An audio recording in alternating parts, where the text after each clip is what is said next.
अस्सलाम friend, this is Kashif Ali और आप देख रहे हैं अपना favourite YouTube channel Sikar with Kashif Ali.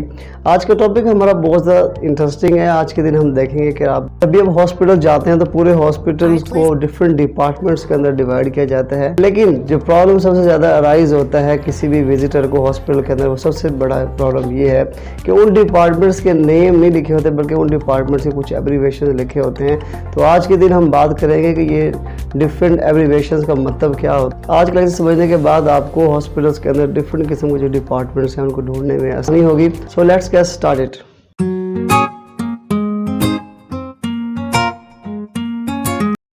Number 1 पर हमारे पास आने वाली डिपार्टमेंट है, that is OPD. OPD stand for out patient department, जिसको हम आम अल्फाज में आउटडोर भी कहते हैं। तो आउटडोर हमारे पास ऐसा डिपार्टमेंट होता है हॉस्पिटल के अंदर जिसके अंदर डिफरेंट शोबे से ताल्लुक़ रखने वाले डॉक्टर्स का पैनल वहाँ पर बैठा होता है, like kidney disease, heart disease, skin problem, stomach, liver, eyes and etcetera. बहुत सारे शोबे से ताल्लुक़ रखने वाले डॉक्टर्स का पैनल वहाँ पर अवेलेबल होता है, तो पेशेंट जाकर वहाँ पर अपना चेकअप करवा सकते हैं। तो ये डिपार्टमेंट लिमिटेड आवर्स के लिए, कुछ घंटों के लिए ओपन होता है, तो इसको हम आउटडोर का नाम देते हैं। नंबर 2 पर हमारे पास आने वाला डिपार्टमेंट है IPD. IPD stand for indoor patient department है। ये वो डिपार्टमेंट है जब पेशेंट को एडमिट किया जाता है तो इस पेशेंट के लिए 24 आवर्स के लिए नर्सिस एंड डॉक्टर अवेलेबल होते हैं और इनको अंडर ऑब्जर्वेशन रखा जाता है।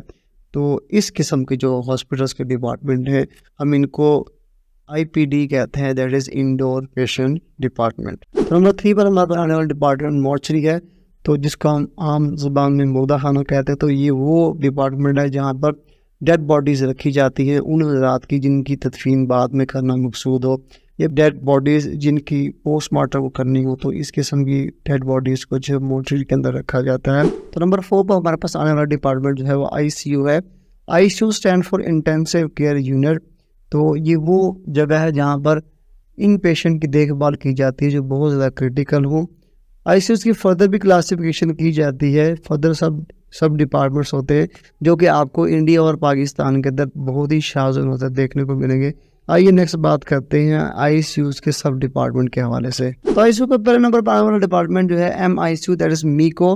मीको stand for medicine intensive care unit. वो वाले पेशेंट जिनको किसी किस्म के वेंटिलेटर के ऊपर लगाना मकसद ना हो, उनका मेडिसिन के ज़रिए इंटेंसिवली ट्रीटमेंट किया जा रहा हो, तो आईसीयू के इस सब डिपार्टमेंट का नाम जो है वो एमआईसीयू, दैट इज मीको कहा जाता है। तो नंबर 2 पर आने वाला हमारे पास आईसीयू का सब डिपार्टमेंट, दैट इज एसआईसीयू सीको, जिसको हम that is stand for surgical intensive care unit है।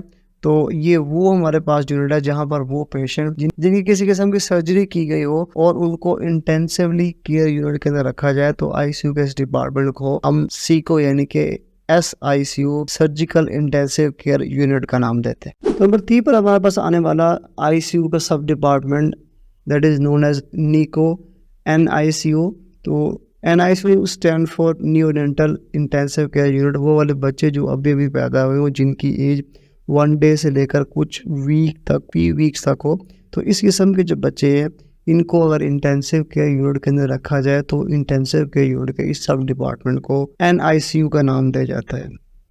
तो आईसीयू के अंदर चौथी किस्म की जो कैटेगरी है वो हमारे पास पीको कहलाता है, जिसको हम पीआईसीयू भी कहते हैं। तो PICU stand for paediatric intensive care unit है। तो यहाँ पर पेट से रिलेटेड यहाँ पर ट्रीटमेंट किए जाते हैं।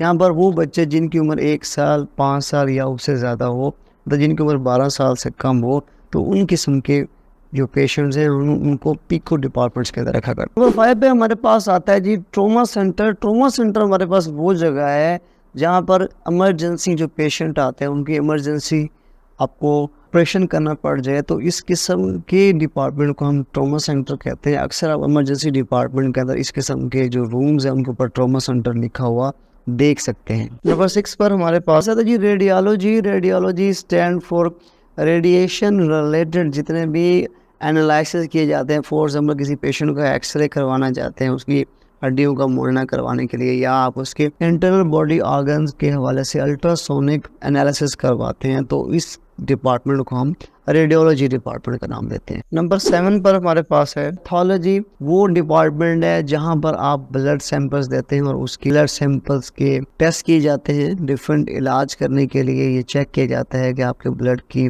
कंपोजिशन क्या है, लाइक इसके अंदर हेपेटाइटिस के टेस्ट आ जाते हैं, या इसके अंदर CBC कंप्लीट ब्लड काउंट वगैरह किए जाते हैं। तो इस किस्म के डिपार्टमेंट को हम पैथोलॉजी डिपार्टमेंट्स का नाम देते हैं। नेक्स्ट नंबर 8 पर हमारे पास है OT। OT stand for operation theatre. आप इससे कॉमनली वाकिफ़ हैं। तो ये वो जगह यहाँ पर मुख्तलिफ किस्म की सर्जरीज की जाया करती है, तो हम इसको OT डिपार्टमेंट का नाम देते हैं, मतलब ऑपरेशन थिएटर का नाम। नेक्स्ट नंबर 9 पर हमारे पास है कैच लैब। तो कैच लैब हमारे पास कार्डिक सेंटर के अंदर मौजूद हार्ट रिलेटेड लाइक एंजियोग्राफी या स्टंट डालने के हवाले से जो हमारे पास ऑपरेशन होते हैं, हम उस ऑपरेशन थिएटर को कैच लैब का नाम दिया करते हैं। तो कार्डिक सेंटर के अंदर जो हमारे पास OT होती है, हम उनको कैच लैब कहते हैं। अगर की जगह के ऊपर जो है वो ये कैच लैब लिखा हो, आप तो अंडरस्टूड होना चाहिए कि ये हार्ट रिलेटेड ऑपरेशन थिएटर है। नेक्स्ट नंबर 10 पर हमारे पास है वार्ड कहते हैं। तो वार्ड हमारे पास है वो डिपार्टमेंट है जहाँ पर वो पेशेंट रखे जाते हैं जिनकी हालत क्रिटिकल ना हो, मतलब वो क्रिटिकल कंडीशन से बाहर हो, उनकी तबीयत कदर बेहतर हो और वो अंडर एग्जामिनेशन हो, वो किसी मेडिसिन टाइप या सर्जरी टाइप किस्म के। तो इस किस्म के पेशेंट को वार्ड के अंदर रखा जाता है। तो वार्ड वो जगह है जहाँ पर आपको जो है 24 आवर जो है वो नर्सिस और समहाउ डॉक्टर्स भी वहाँ पर अवेलेबल होते हैं। तो इस जगह को हम वार्ड्स कहते हैं। इसके बाद नंबर 11 पर हमारे पास आने वाला डिपार्टमेंट गायनी है। तो गायनी वो हमारे पास डिपार्टमेंट है जिसके अंदर डिलीवरी रिलेटेड ट्रीटमेंट और प्रोसीजर किए जाया करते हैं। तो इसको हम गायनी वार्ड्स कहते हैं।